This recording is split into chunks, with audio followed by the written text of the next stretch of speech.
You know, that was one of the points that I was trying to make about Botkin and about Herzen. They have this animus against money-grubbing, entrepreneurial business activity. How does Edison make his name? Just that. Money-grubbing, entrepreneurial business activity. How does he make his fortune? He makes his fortune in his first success. Now, again, I'll talk about this in more detail next week, but I want to give you guys, since we're all sort of tonight, he makes his name early on as a telegraph repairman. That's how his career begins. And he successfully patents a whole series of inventions early on because he's going in, he's making incremental improvements to telegraph relay machines. And in the process, as he's patenting them, then he can turn around and license those patents out to Western Union, this Western Union that he works for. So he's able to build up a degree of money and capital through this business activity, and he ends up going into business himself, opening up a research laboratory, the world's first research laboratory at Menlo Park in New Jersey. And how does he sustain that work? Selling things. He devises and innovates, and then commercializes his invention. What do the Russians don't do? What does the Russians don't do? Exactly that. Because the opportunities for commercial activity in Russia are constrained. Why are they constrained? Well, they're constrained for all the reasons we've been talking about all semester long. Surplus scarcity, far distant geography. I mean, you can move up and down the Atlantic seaboard pretty easily in the United States by the 1880s. How easy is it to move within the Russian Empire in the 1880s? It's not. It still isn't. So you've got entrepreneurial activity, you got so surplus scarcity, difficult transportations, very small or weak markets. Edison has someone he can sell his products to. Russian inventors, to whom are they going to sell their products? You have very, very small urban development in Russia. Yes, you have major cities, St. Petersburg, Moscow, maybe Kiev, but they're relatively few and far between, and they're highly concentrated. So that the context for entrepreneurial and capitalistic activity in Russia are nowhere near as fortuitous as they are in the United States or in parts of Western Europe. And what this means is that time and time again, a Russian inventor, a Russian technician, is going to devise some really cool, nifty thing. Like, remember Kulibin earlier in the semester? The guy who develops the steam engine before Watt? That's exactly that. That's a perfect example of sort of a failure, the stillbirth of Russian innovation brought about by the context in which these men, and in some cases women, are operating.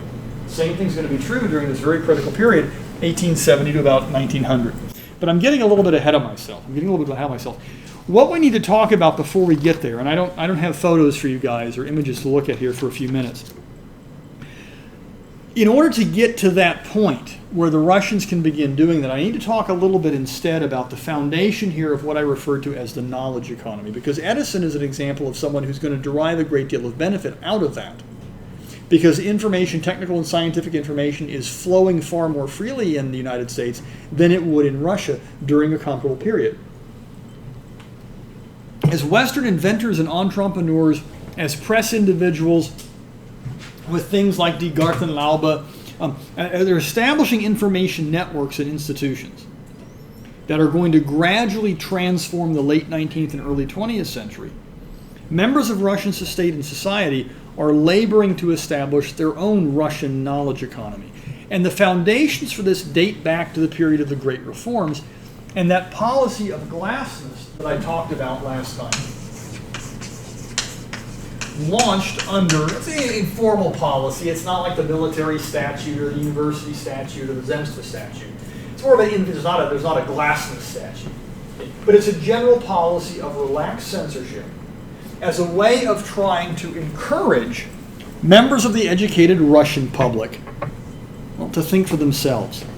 The policy's principal purpose, in the eyes of its bureaucratic advocates, and I'm quoting here, this is what the Russian bureaucrats who urge Alexander II to ease off on censorship say, the policy's primary purpose was to reverse Russians' deeply ingrained habit of relying on the government for everything and waiting for the government to take the initiative. The government wants, the state wants Russian technicians, Russian scientists, members of Russian society to take the initiative and to do more things if those things are beneficial to the state. And that's the rub. In the West, Edison can go out and he can invent and he can innovate and he can do more things and he can take the initiative, and the initiative benefits who? It benefits Edison. Now, it benefits him directly, but it benefits everyone else indirectly. Because Edison is going to devise that commercially successful incandescent light bulb. He is going to, literally and figuratively electrify America. Oh, Tesla has a role in this as well. You guys get the idea, though. You've got those inventors and those entrepreneurs. They're going out and they're doing. They are existing. They are acting outside of the public sphere. I mean, not the public sphere.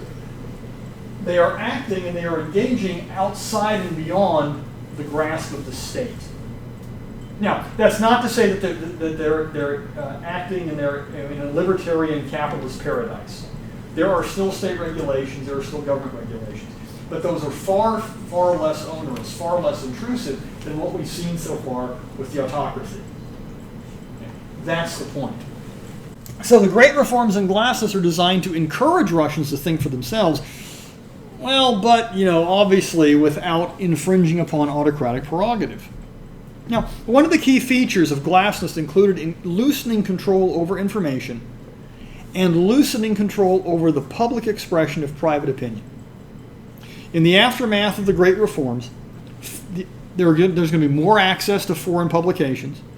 The state is going to begin tacitly and in some cases openly advocating and encouraging the formation of social associations, voluntary associations designed to improve the nation.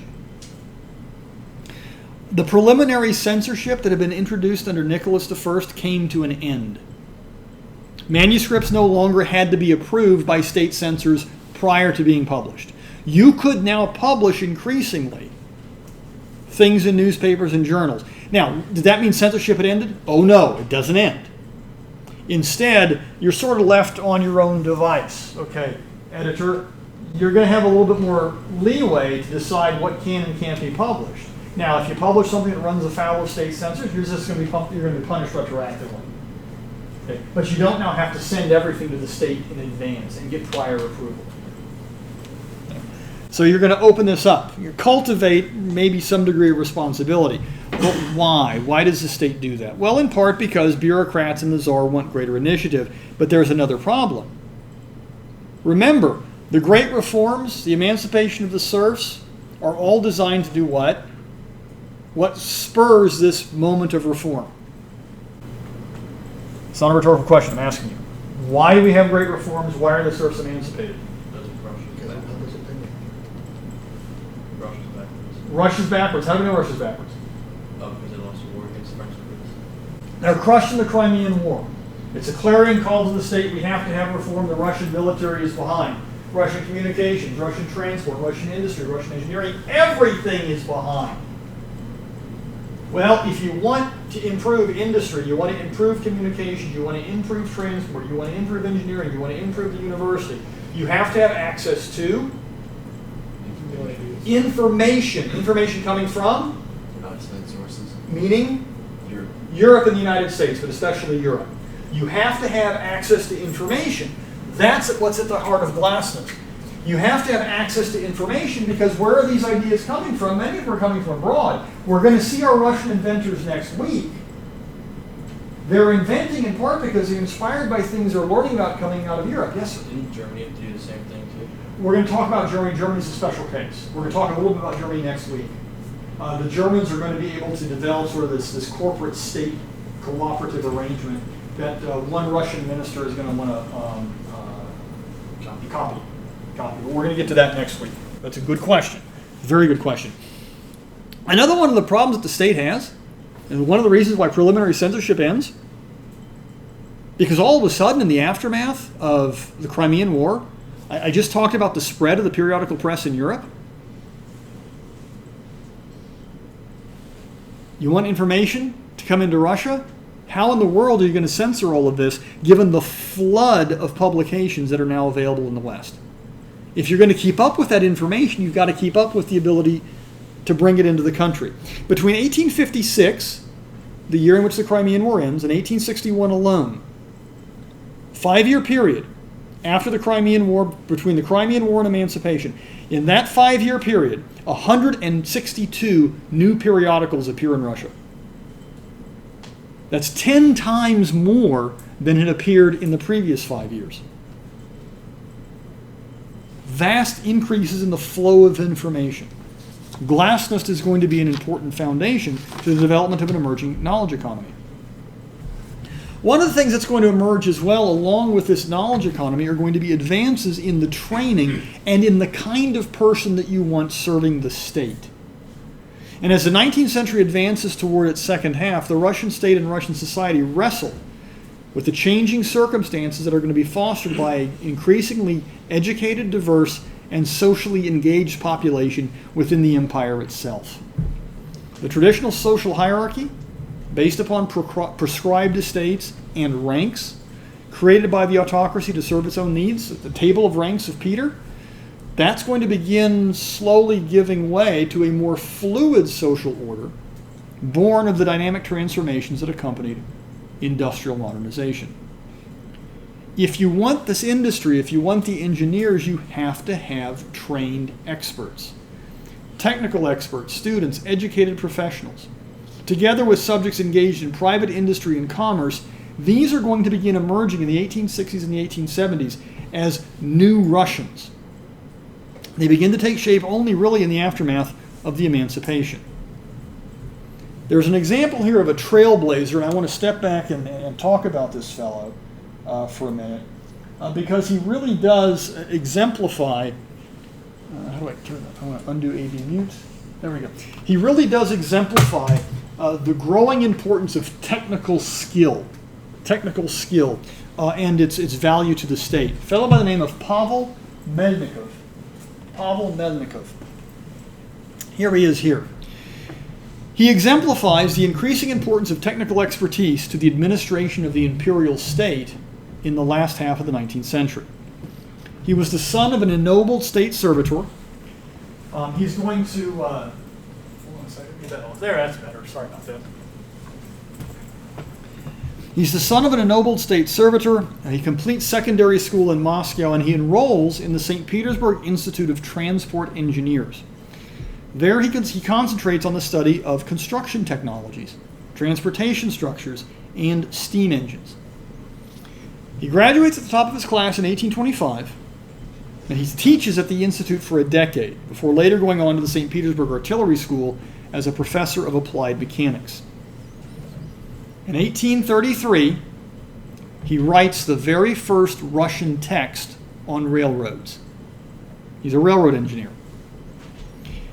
Because of his knowledge of railroads, he's dispatched by the government on a series of fact-finding missions, first to Western Europe in 1838, and then to the United States in 1839. Now recall, Franz von Gerstner had come in 1833 and had talked to Tsar Nicholas I in 1834 about building a proof-of-concept railroad in the Russian Empire from St. Petersburg to Tsarskoye Selo.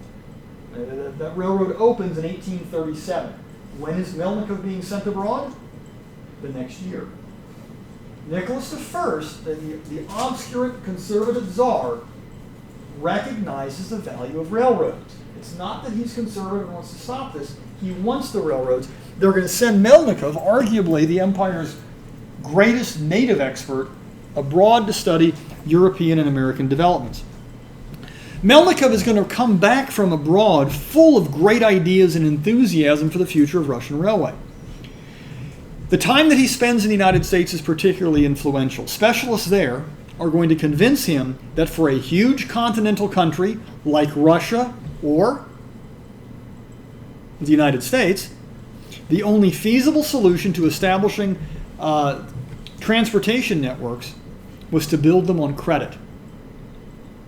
What the Americans are telling Melnikov is you get the autocratic state to finance and build the main lines, and then private capital is going to flow into the secondary tracks, because what you're doing is basically priming the pump. You're using state finances to lay down the main lines, and then entrepreneurial activity will emerge around it to create secondary lines.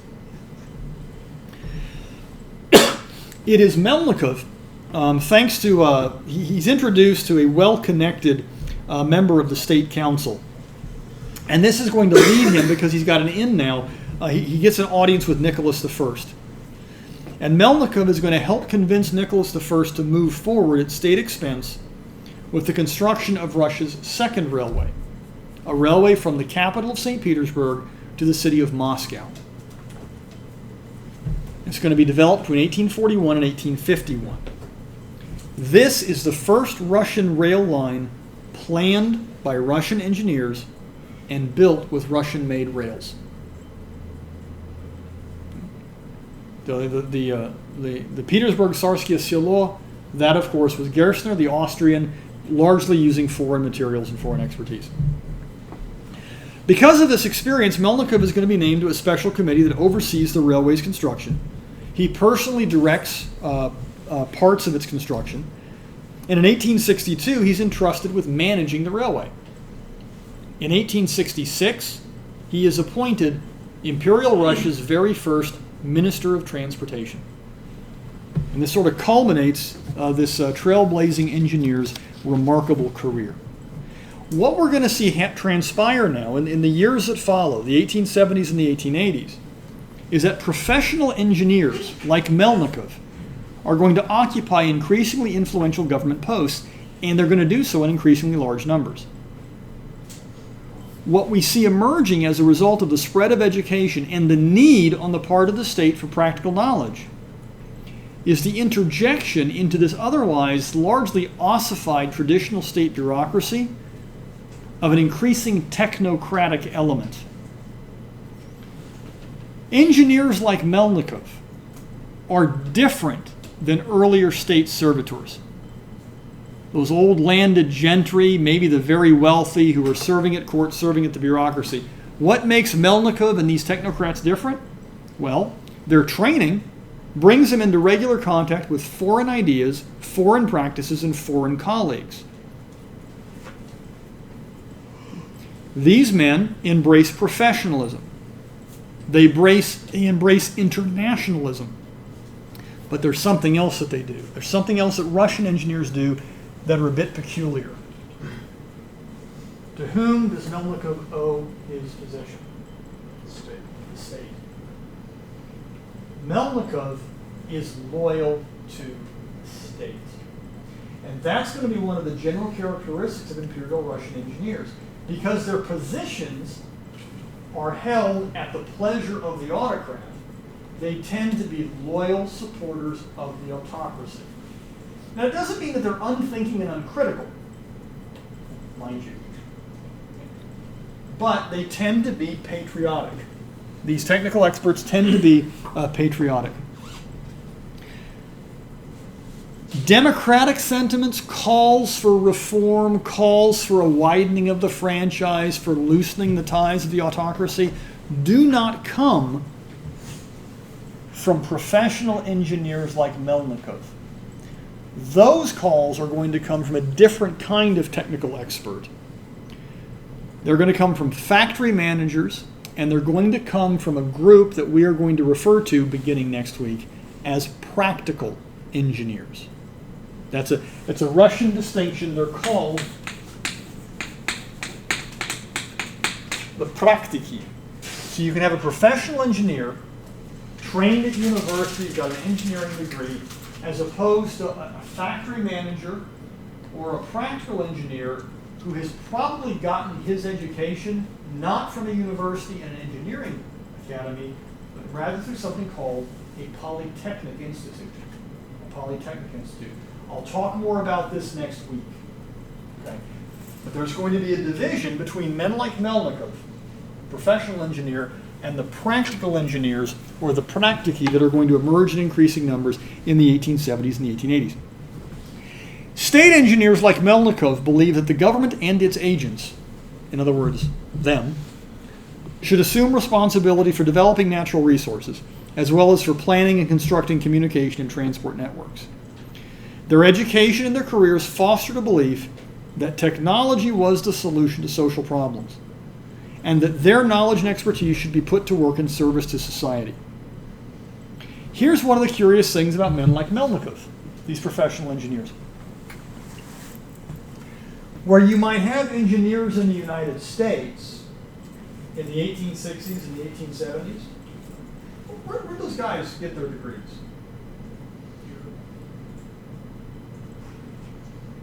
If they got their degrees in the States, where did they get their degrees? Engineers in the 1860s and 1870s. West Point. A lot of them got their degrees at West Point. They went to the topographical school. Harvard. There are a few engineering academies established, places like Massachusetts Institute of Technology and others. You're going to see the spread of engineering education in the United States. Those engineers are going to go into, they could go into government service as the guys are going to do coming out of West Point after they retire their commission in the Army. Others are going to go to work in private business. Where do engineers go to work in Russia? State. They have to go to work for the state. There are no private engineering firms in Russia, not for a while yet, not for about 20 years. We're going to talk about that too in the weeks to come. Unlike engineers in the United States, who may end up going into business for themselves, setting up their own companies, and in doing so demonstrating a degree of entrepreneurialism, state engineers like Melnikov, like Vasily Botkin we talked about earlier, like Alexander Herzen we mentioned earlier, men like Melnikov, they believe that their knowledge should be put to work in service to society. Men like Melnikov have an aversion to profit-driven entrepreneurialism.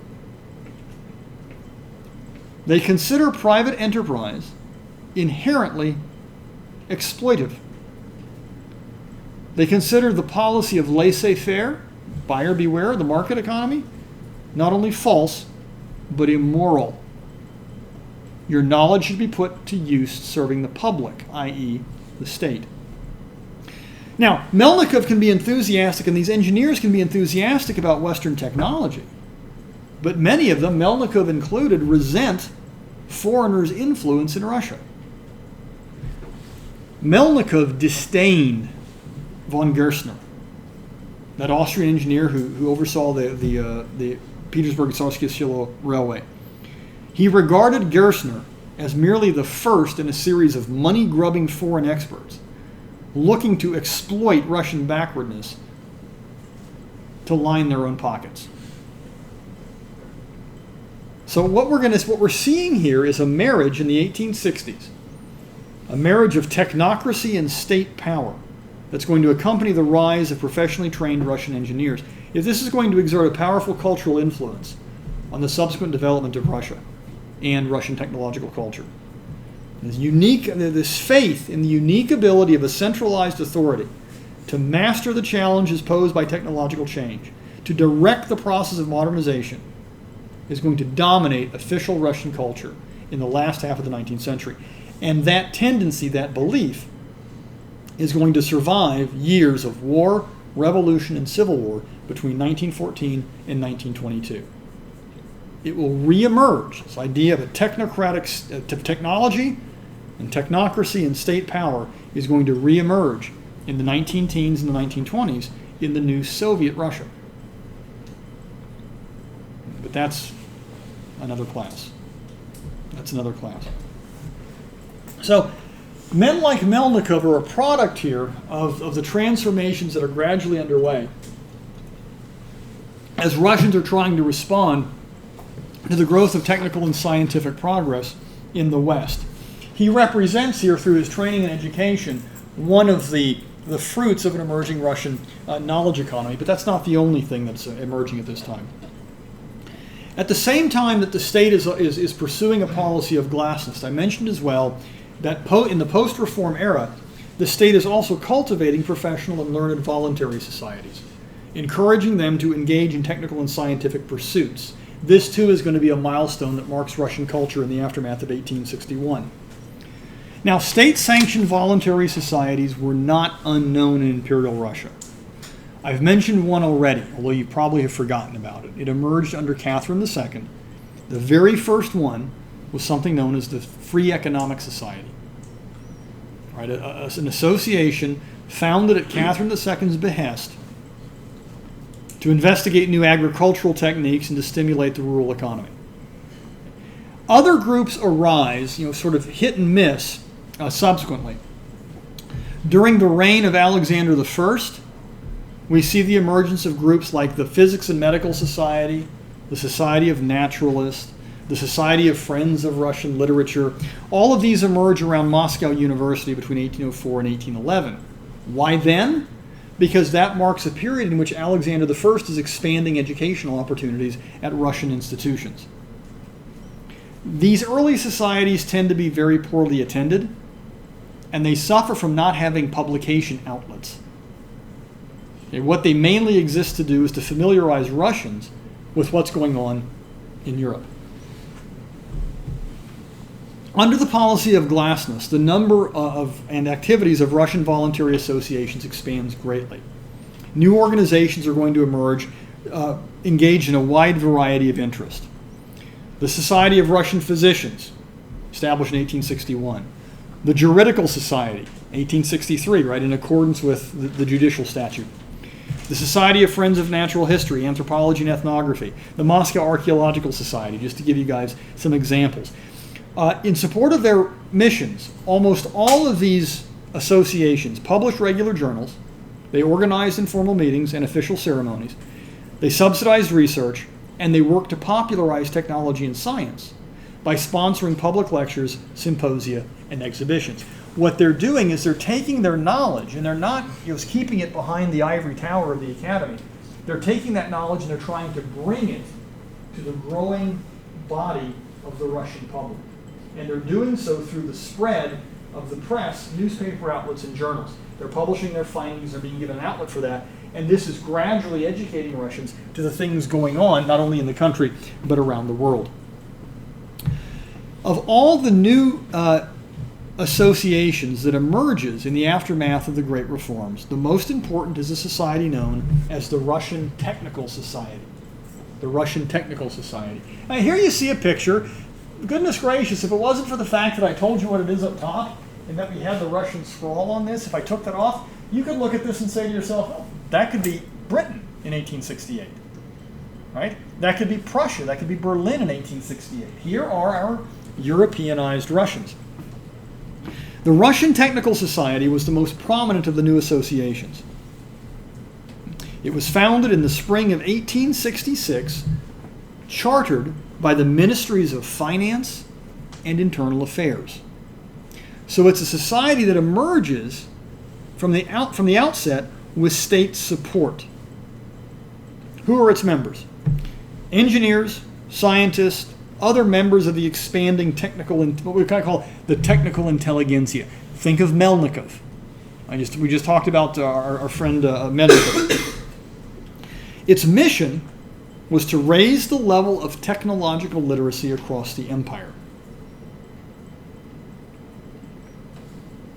So, engineers, scientists, other technical experts, but in time, the Russian Technical Society is also going to have military officers, industrialists, foreign ministers, government ministers, foreign representatives, and even isolated inventors. I'm guessing this was the Russian equivalent of the Royal Society we saw in Britain. It's sort of similar to that, yeah. It's not exactly the same thing as the Royal Society, but it's of the same genus. The Royal Society being this voluntary association under the auspices of state sanction. Because Prince Albert and the Royal Society are the ones who are going to oversee that the exhibition in 1851. It's very similar to that. So the Russians are copying these associational forms. Exactly what they're doing. And the Russians have international pretensions. The Russian Technical Society, I'm going to call it the RTO. Don't get confused, that's the Russian acronym, RTO. What they're going to do is they're going to extend honorary membership to people like Thomas Edison, a fellow by the name of Alexander Gustav Eiffel. If you've heard of the Eiffel Tower, it's the inventor. And a fellow by the name of Ferdinand de Lesseps. Ferdinand de Lesseps was the French engineer who was responsible for overseeing the construction of the Suez Canal. So what the RTO, the Russians are trying to do is they're demonstrating their international breadth. They want to acknowledge the achievements of these foreign folks, and at the same time, through that association, expand their reach and expand their ability to engage beyond the borders of Russia. The other thing that the RTO is going to do is they're going to extend invitations to high-ranking government officials to join. The Minister of War, the Minister of Finance, the Minister of Internal Affairs. Why would they do this? Because they're not stupid. They want to cultivate relationships with potential patrons who can then secure funds to support Russian technical society activities. Now, by the year 1900, by the turn of the 20th century, the St. Petersburg-based Russian Technical Society is going to grow to have more than 2,000 members, belonging to about 40 different local branches scattered across the empire. The Russian Technical Society is going to serve as a model for a host of societies that emerge in the aftermath. The Physical Chemical Society, the Polytechnical Society, the Society of Technologists. There are going to be separate societies devoted to civil, electrical, mining, and hydraulic engineering and metallurgy. All these societies are going to be cropping up in the 1860s and the 1870s. And they're all important in their own ways. They all engage in similar kinds of activities. But it's the RTO, the Russian Technical, Russkoye Technicheskoye Общество, that's why we get the O, Общество, the society. It's the RTO that is going to serve as the model for those ones that come after. What the Russian Technical Society engages in is what one historian has called public technology. Or to put it another way, the gathering and dissemination of useful knowledge for industrial purposes. The Russian Technical Society encompasses all branches of industry and engineering. Emphasis is given to organizing, presenting, and discussing new research and methods. But there's also an attempt to spur Russian inventiveness. They're going to award prizes and medals for homegrown technical and scientific solutions, homegrown solutions to technical problems. They'll publish their notes that describe foreign and domestic developments. They raise funds to build technical libraries. They raise funds to construct engineering laboratories. What they're trying to do is to provide what we would refer to as startup capital, to inspire technical support. But the RTO doesn't succeed all that well. Why? Because of surplus scarcity. They don't have a lot of money to operate. And when they do, the money comes usually from the state itself through some kind of subvention. The state is going to fund research. I'm going to give you an example of how the state, because we've talked about the state as being an engine of innovation. Sometimes the state is also a brake on progress. One of the individuals who is going to receive support early on from the Russian Technical Society is a chemist by the name of Dmitri Mendeleev. You may know him, if you know anything at all about the history of science, as the fellow who is credited with devising the periodic table of the elements. You had asked me earlier, how are the Russians doing vis-a-vis the Europeans and the Americans? I would say in the case of Mendeleev, they were doing quite well. Thank you very much. This is an example here of where a Russian scientist is every bit the match of the very best that you have in the West. In the 1870s, the Russian Technical Society is going to arrange government support to help Mendeleev establish a large laboratory to investigate the property of gases. Now, how does the society get the money? Mendeleev says that the research that he is going to be conducting will ultimately lead to improvements in artillery, gunpowder, and engines. Mendeleev's claims are, to put it nicely, exaggerated. They are, in fact, highly dubious claims. What Mendeleev is interested in is doing original research. He's not particularly interested in what we would refer to as practical research. What is it the state wants, however? The state wants research that's going to lead to some direct material benefit to the military or to industry. So Mendeleev's interests are actually elsewhere. But the money he gets from the state provides him the time and equipment necessary to launch a prolonged and complex research program. But now tied to state funding, Mendeleev finds himself constrained. With the money comes obligations, committee service, managerial responsibilities, and regular reporting requirements. All of these are going to be part of accepting state funding. He's not happy. Edison, Ford, a little bit later in the West, they're not tied to the state. Now, Edison and Ford and American entrepreneurs have to raise money in their own fashion. They have to raise money from investors, they're going to raise capital and that sort of thing. Mendeleev is relying upon the state. He's going to have to then do what the state says that he must do, and what he finds is that the state's restrictions are going to actually hinder his research. He's going to work for about a decade. He's under increasing pressure because the state keeps loaning him money. Where are the results from the research? He works for around a decade, and then finally, under increasing pressure to produce results, Mendeleev simply just quits the project altogether. And he writes a letter of resignation. He thanks his patrons for their support, but he laments the restrictions under which he was forced to labor in the Russian context, writing, and I quote, "Without freedom, scientific success is impossible, because science is a willful and delicate affair."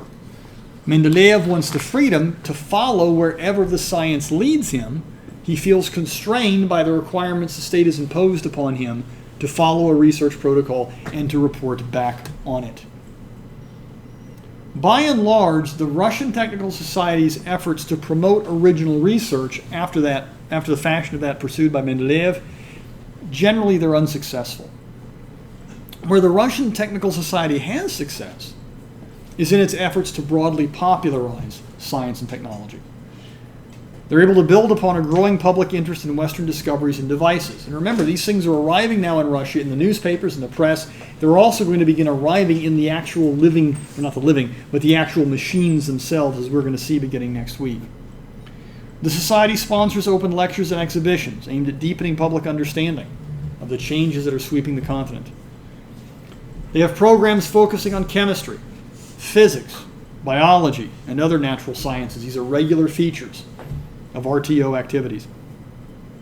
As the turn of the century approached, the Society's public outreach expanded to include such cutting-edge subjects as petroleum, photography, electricity, chemistry, and in time, lighter than air and heavier than air flight.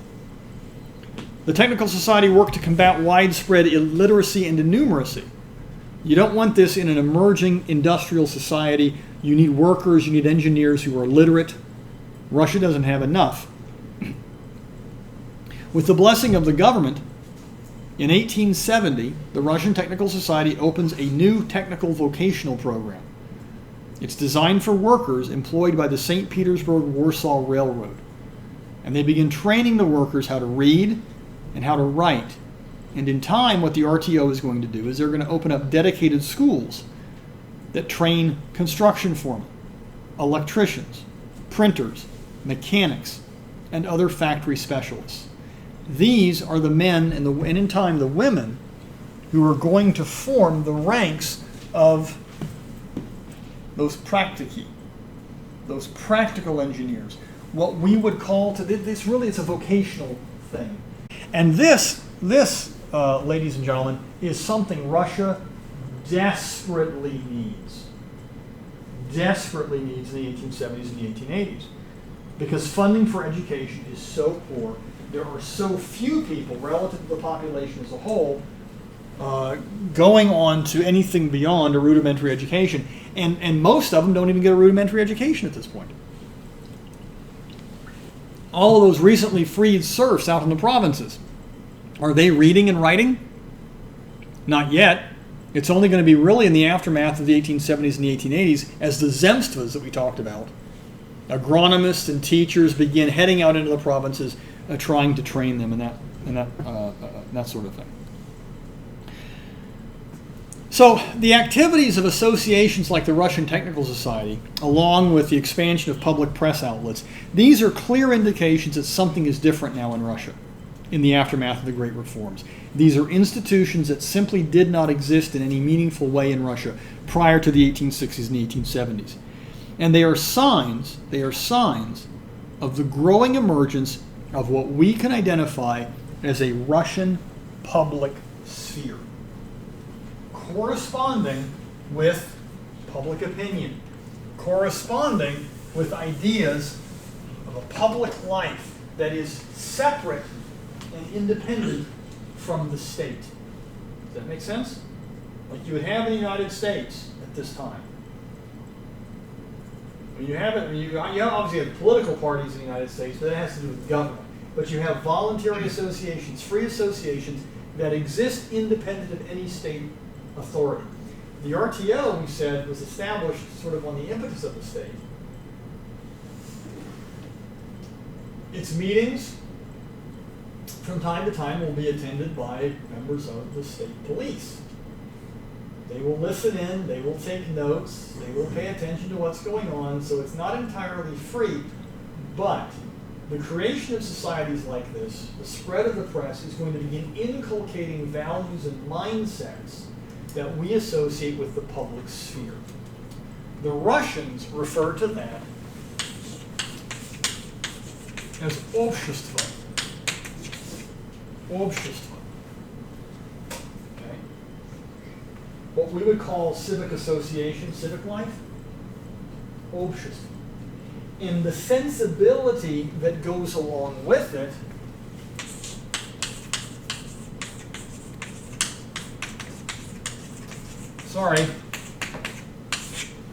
общественность.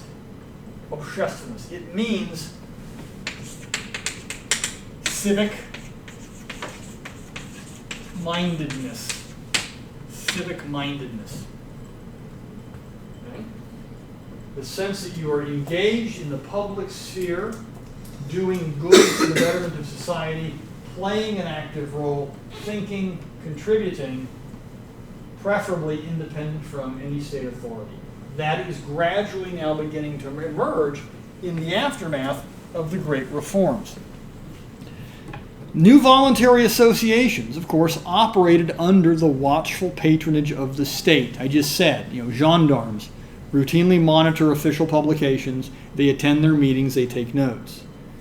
But these voluntary associations, their publications, are going to emerge as centers of technical knowledge and authority. These are public institutions in which socially conscious, educated Russians could apply their talents towards useful ends. It's through vehicles, through institutions like these societies and their publications, that members of Russia's slowly expanding technical scientific intelligentsia come to recognize the value of their specialized training. And they begin to assert, for the first time, their rights as experts to engage in and influence national affairs. What is it the state wants? Experts like Melnikov. Well, if I've developed some degree of expertise in engineering or in medicine, who is the state to tell me I'm wrong? I am the expert on that particular field. It gives the educated then an ability to dissociate themselves a bit from the state and its effort to impose its will. And increasingly, participants in these societies are going to identify themselves through reference to internationally accepted professional standards, rather than on the basis of the standards proscribed by the autocratic state. And why is all this important? It's important because these voluntary associations are going to emerge as new arenas in which the erstwhile subjects of the Tsar could engage in and could practice the routines of what in the West was called citizenship. You could openly engage new ideas, you could articulate collective goals, you could set rules for the self-management of your society's affairs. And in doing this, these voluntary associations are going to contribute to the emergence in time of a Russian public sphere, общество. One that had emerged already in France at the turn of the 18th century. One that had been part of the American experiment at the very founding of the Republic. in the newspapers and broadsheets and journals and ideas that were being bandied about even before the Sons of Liberty, right, began tarring and feathering British representatives at Boston's Tea Party and things like that. Here are the early tendrils of Russian civic society. Russian civic society. Along with this, however, we're going to see the emergence as well of new institutions that grow and that prosper to a certain extent in the aftermath of the emancipation. I'm going to gloss over this for just a second because I want to get on to two things. I want to talk, we're going to come back now to the radical intelligentsia, and I want to talk about a shift in perception that takes place around the 1860s as well. The state is allowing now greater and greater latitude for activity. You guys understand that? The state is opening up tentatively an area for people to engage in what we would call общественность to a greater and greater extent. Tied to all of this, of course, what is motivating the state to do this? It's motivated once again by a desire to catch up with and hopefully surpass the West. The state recognizes it needs to spur industrialization. Russian industrialization is not going to take off in the immediate aftermath of emancipation. It begins slowly. It begins slowly. In the initial first phase of Russian industrialization comprises the period from roughly the 1860s to the early 1880s. And what we see during this period is a renewed focus once again on railway construction after a decade or so of neglect and stagnation. The state is going to place emphasis on building lines to areas that it considers to be critical. Lines connecting grain-producing regions and industrial centers to ports, for example. These common carrier railways are going to be built and run by private companies funded by foreign capital. Once they're up and running, they're supervised by the Ministry of Ways of Communication. They're going to be legally obligated to, as a public service to carry all traffic. Now, one of the things that's true in the Russian context was also true in the United States, Germany, and elsewhere. The government in Russia is going to lend considerable support in the form of subsidies and tariffs. So the state is going to subsidize railway construction. And this is designed to promote the use of otherwise more expensive domestically produced rails. It's not just you want to build railways. You want to build railways using rails produced in Russian factories. Running locomotives built in Russian factories, designed by Russians. You're trying to get all of this accumulated knowledge rapidly developed in Russia. Generally speaking, the new railway lines that are established in the aftermath of emancipation perform poorly. They perform poorly. All but a few are going to struggle to remain profitable, even though they're absorbing immense amounts of capital. High construction costs, large operating expenses, together with administrative waste and efficiency, lead many to borrowing repeatedly from the government simply to remain in business. Russian railway expansion during this period is not a glorious success, but it does expand. Russia's railway network does grow. During the decade between 1868 and 1878, Russia's railroad network more than triples. More than triples. The total amount of track jumps from about 4,200 miles to 13,900 miles. This map from 1870, it's a little bit difficult to see, but if you look close, these solid black lines show you railways that have been completed. The hatched lines are railways that are planned or in progress. And what you begin to see now is the gradual expansion of railway network in, of course, European Russia. Russia goes all the way this way. There's nothing there. So it gives you, again here, keep in mind the geography and the scale of this country. The empire's communications infrastructure will expand accordingly. As of 1870, a majority of Russia's largest cities are going to be connected by telegraph lines. There is, in fact, a 5,000-mile-long telegraph line stretching from Vladivostok all the way in the Pacific to Kazan, just located in European Russia. Okay, it's the longest telegraph line in the world. So the Russians are making progress. The state is also investing in roads and waterways, although these are going to remain relatively underdeveloped and generally of poor quality. The creation of a Russian state bank in May of 1860 creates an institution that can finance this development. And there is gradually going to be the emergence of smaller private lending enterprises. So all of this is going to begin laying the foundations for the great takeoff in Russian development that is going to take place, as we'll find out next week, during the 1870s, during the 1880s and the 1890s.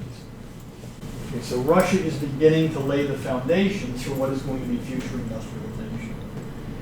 It's doing so as a result of the spread of technical experts like Melnikov, the gradual growth of members of the praktiki that we've talked about. But the spread of education and the opening up of universities and technical institutes to growing and growing numbers of people means as well that invariably you are going to be educating folks who, unlike Melnikov and our professional engineers, may not under any circumstances accept the autocratic state and the existing order. The other thing, and this is the dilemma of Russian modernization, as the state begins to expand opportunities, it invariably is going to expand opportunities not only for those who want to work with and serve the state, but it's going to expand opportunities for those who wish to work against the state. It is going to breed not only experts, it will breed as well resentment. Resentment coming from different classes of people who believe that notwithstanding the degree of liberalization that has taken place, that it is not enough. The 1850s and the 1860s, corresponding with that period of emancipation, is going to see the emergence of a second generation of Russian intelligentsia, a different group, different from the Hertzens, the Kireevskys, the Khomyakovs, the Belinskys. A generation schooled on the positivism of Auguste Comte, faith in technology, faith in science, and also an ardent opposition to the continuation of the autocracy as a form of government. The individual who best represents this new generation of Russian radical intelligentsia is a fellow by the name of Nikolai Chernyshevsky. A highly intelligent, though socially awkward and insecure son of a parish priest. He's going to rise to prominence in the 1850s and the 1860s as the chief spokesman for the second generation of Russia's westernizing intelligentsia. Chernyshevsky is self-righteous, he is intolerant, and he is uncompromising in his commitment to social emancipation and self-realization. He would serve as the role model for growing numbers of educated young men, and by the 1860s and 70s, increasingly educated young women, who are alienated from the autocracy's paternalistic institutions and its authoritarian policies. He derives his moral stature from his writings, and in that way he's a lot like Vissarion Belinsky, who I talked about earlier, that example of the Russian intelligentsia who believes an artist's responsibility is to tell the truth. Social justice is what should drive art. And it's not a surprise. Chernyshevsky is in fact going to write and edit the very same journals that Belinsky had done, or had written for and edited. In July of 1862, Chernyshevsky is arrested as part of a crackdown on student protests at St. Petersburg University. He's going to be convicted of subversion 2 years later on the basis of circumstantial evidence and trumped-up charges, including falsified documents that the state brings to the trial. He will be sentenced to 14 years of hard labor. That will later be reduced to 7, followed by permanent exile. This will end his career as a writer. But it transforms Chernyshevsky into something far more important. It transforms him into a martyr for the cause of revolution and change in Russia. Chernyshevsky is a member of a new emerging social group in Russia. You'll have to know this. And it's one of those, it's like общество and общественность. It's one of those Russian words that really doesn't have an exact English translation. He is a member of something known as the Raznochinsi. Chin, it looks like chin, it's pronounced chin. Chin is the Russian word for rank, like in table of ranks. Table of ranks. Raznochinsi means, if you translated it literally, it means the people of other ranks. What it really means is the people without rank. These would be people who did not fall anywhere in that that legally established category of social estates. Recall, Chernyshevsky is the son of a village priest. What should he have done for a living?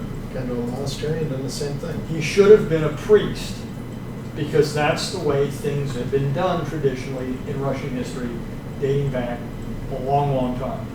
The sons of parish clergy went to church school, became priests, became parish clergy.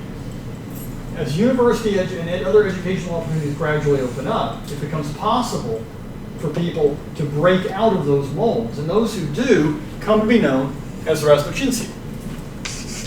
Don't pursue state service, alienated from the state. They feel that they don't have a place. The Raznochinsi are going to form the core of the second generation of the radical Russian intelligentsia. Young men and increasingly young women who don't really fit anywhere within prescribed society. They sort of fall between the cracks. They are going to graduate in increasing numbers from universities and polytechnics. They are going to enter society as professionals, employed by municipalities, by zemstvas, and by other institutions. They are denied opportunities to organize into distinct professional associations. They lack institutional outlets for expressing, let alone realizing, their reformist visions, and they are going to embrace increasingly radical political ideologies. I will talk about that in more detail next week as well. But Chernyshevsky is the one who's going to sort of lead the way. And he does so again, as I had indicated. He becomes sort of a moral force in Russia. He does so as a result, largely, of a single book, a novel called What is to be Done? What is to be Done?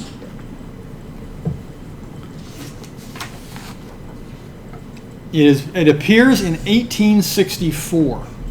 Chernyshevsky writes it during his imprisonment while he's awaiting trial on the trumped-up charges that are going to lead to his exile. The novel is a highly idealized portrait of Russian activists of the 1860s, of what Chernyshevsky calls the new men and women, whose rationalist and materialist views embody a new revolutionary morality. Those rationalist and materialist views, where do they get those? That's the positivism of Auguste Comte. That's why I mentioned that earlier. Emphasizing science and rationalism, materialism. Comte would be an example of this. Darwin would be an example of this. And another person who's the obvious example of this, but I'm not going to talk about him tonight, is Karl Marx. What about Lenin? Lenin's later. I'm going to talk about him in a second. Not Lenin. Lenin comes after all this. But Comte, Darwin, and Marx are all contemporaries.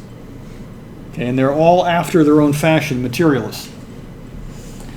Chernyshevsky believes that these rationalist and materialist ideas would liberate Russia from autocratic despotism. Now, the major characters in What is to be Done identify their own interests with the broader welfare of society. These are individuals who are absolutely convinced that they are committed to change, that they are what we would call today change agents. They are guided by rational egoism. They devote themselves body and soul to the cause of true emancipation. They are social justice warriors. They're the equivalent of social justice warriors of the 1860s. The standout representative in the novel What is to be Done is a character by the name of Rakhmetov.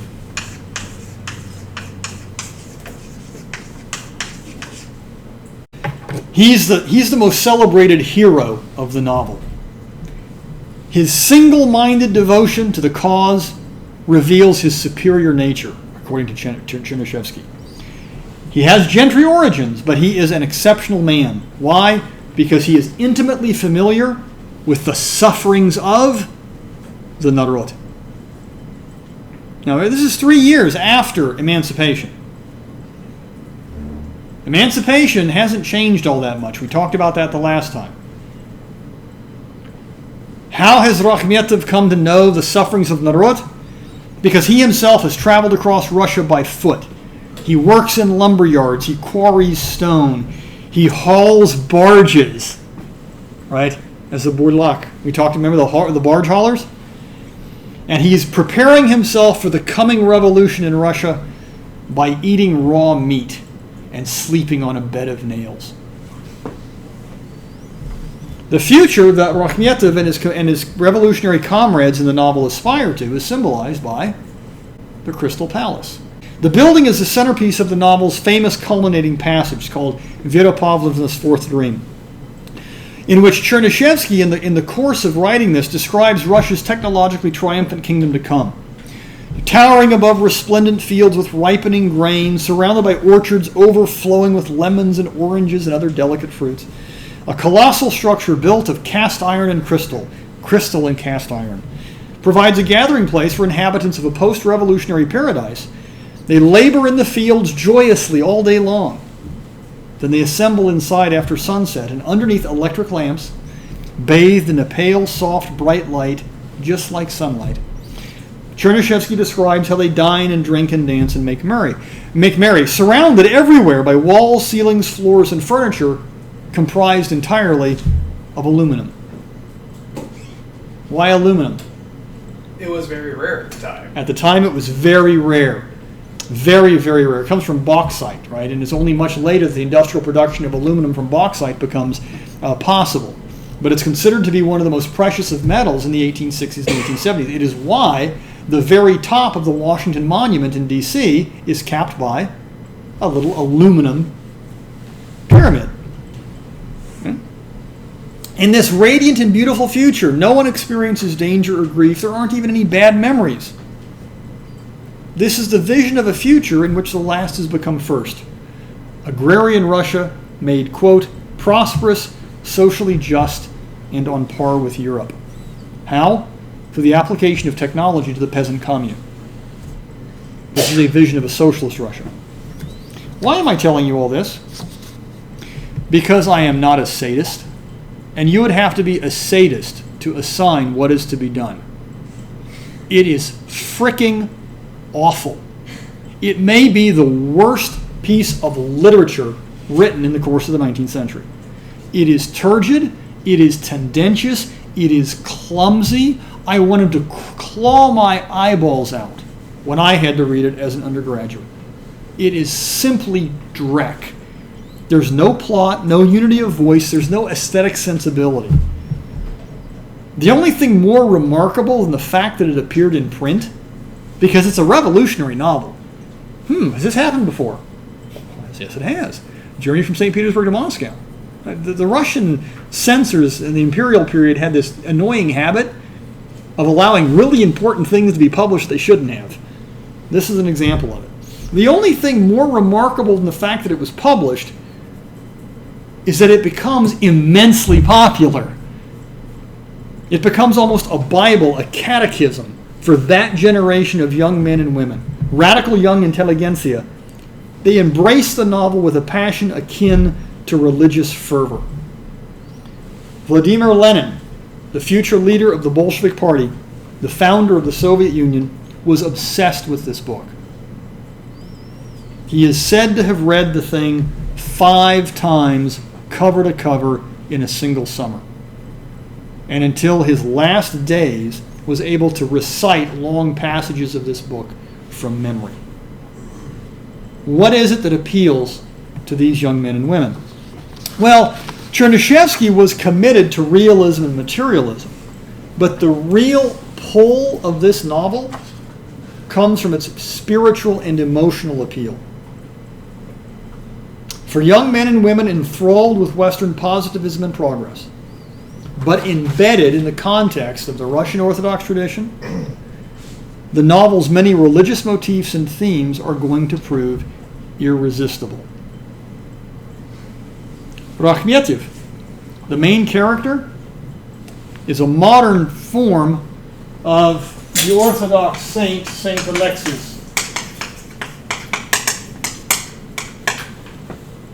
The man of God. He's modeled, Rakhmetyev is modeled on this Orthodox saint, an ascetic monastic from the 4th century. And Rakhmetyev becomes a role model for an entire generation of activists. What this novel does is it instills a belief in this generation of young men and women that Russia's longed-for technological transformation might be justified on scientific grounds. We will talk next week or the week thereafter about Karl Marx and his seminal work Das Kapital, which is going to have immense influence in Russia. But it is arguable, and I think it makes more sense to argue, that What Is to Be Done is the far more important novel to the Russian revolutionary tradition than Marx's Capital. Because what Is to Be Done does is it supplies the emotional dynamic that is eventually going to go on to make the Russian Revolution. And it is What Is to Be Done that is going to provide the title for one of Lenin's single most important treatises, 1902, called What Is to Be Done. He just takes Chernyshevsky's title and reuses it, in part in homage to the influence of Chernyshevsky on the Russian revolutionary tradition. And what Lenin is going to do in that treatise is he's going to lay out his ideas for a revolutionary party, a party of professional revolutionaries who will steel themselves to the coming revolution, demonstrate their discipline, their self-righteous anger after the fashion of course, Rakhmetyev.